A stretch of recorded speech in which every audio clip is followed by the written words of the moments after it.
y a 90% des sites qui échouent. Pas parce qu'ils sont moches. C'est pas parce qu'ils manquent d'animation, mais c'est parce qu'ils ne comprennent vraiment pas comment fonctionne le cerveau humain. Si je te disais que justement les sites qui convertissent le mieux ne sont pas designés par hasard. Tu arrives sur un site, tu scrolles, tu regardes, tu hésites et tu pars. Dis-toi que c'est le cas pour 95% des visiteurs. Pourquoi ? Parce que la plupart des sites font la même erreur fatale. Ils montrent sans guider. Ils exposent des services, ils balancent des photos, ils mettent plein de textes. Et ce texte-là ne parle même pas à leur cible.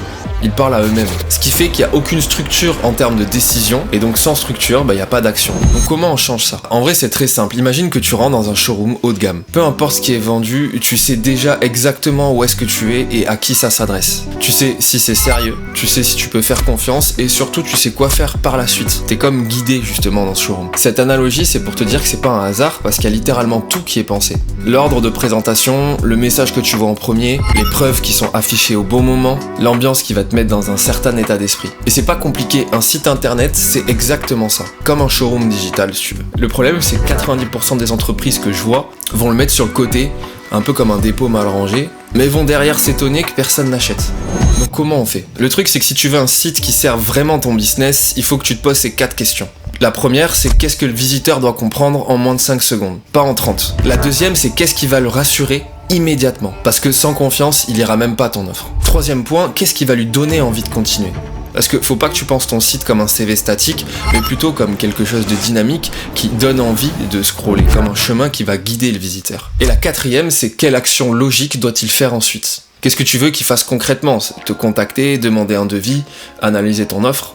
Donc tu pars vraiment sur une sorte d'architecture qui est pensée pour convertir le prospect, et derrière tu parles de goût esthétique, mais pas avant. Donc du coup on va parler de l'aérosection, qui est littéralement la section qui va déterminer si ton visiteur reste ou pas. Lorsque le visiteur arrive sur ton site, les 5 premières secondes décident de tout. Si tu rates cette étape, le reste il a plus aucune importance. Le site qu'on a conçu pour Android Automobile, si tu regardes bien, il y a un message simple, il n'y a pas de jargon, il n'y a pas de flou. C'est l'humain direct qui parle au visiteur, c'est compréhensible.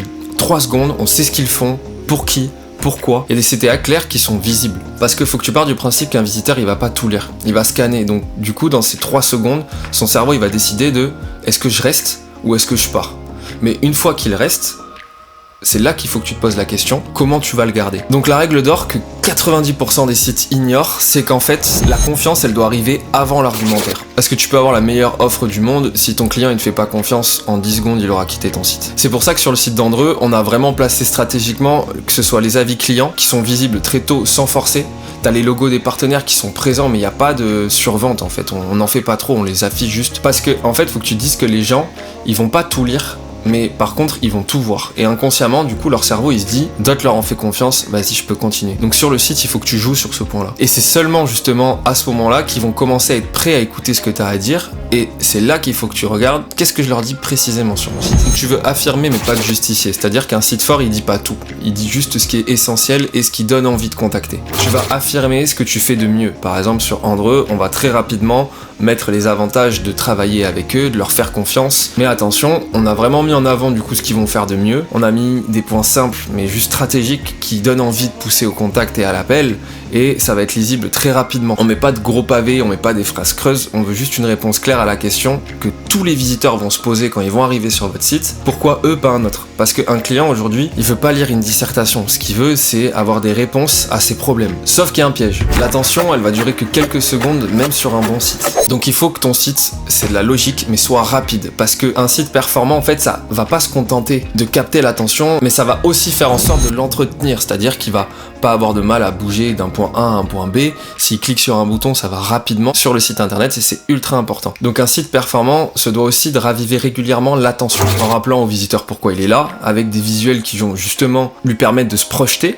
Il se voit déjà utiliser ton service ou ton produit, des bénéfices qui vont être concrets et qui vont répondre même peut-être à son problème, ce qui va encore lui permettre de se projeter, et des petits moments de réassurance où on va lui donner envie d'aller voir les avis et de voir s'il y a des personnes justement qui ont été dans son cas, de sorte à ce que le site réalise vraiment un transfert de certitude. Parce que ton visiteur il peut être convaincu à 70%, mais si tu le laisses trop longtemps cogiter, le problème c'est qu'il va partir. Donc tu peux te demander quand est-ce qu'il est prêt à agir, ce visiteur. Il est prêt à agir quand justement il a eu la preuve que t'es le bon partenaire, il a vu les avis, il regarde un peu tes produits, il va regarder aussi qui tu es, quels sont tes points forts, et là il va te contacter. Il faut que ce soit super rapide, très simple, pas bourrer le formulaire de contact de plein de lignes, à part si ça correspond à un domaine particulier. Mais le but est d'enlever véritablement les frictions le plus possible. Et c'est pour ça que maintenant je trouve ça important de parler quand même du design. Mais pas comme tu le penses, parce que la vraie question c'est pas de se demander si ton site est joli. La vraie question c'est de se dire qu'est-ce que mon site dit de moi sans même parler. Le client ou le visiteur arrive sur ton site internet, avant même de lire,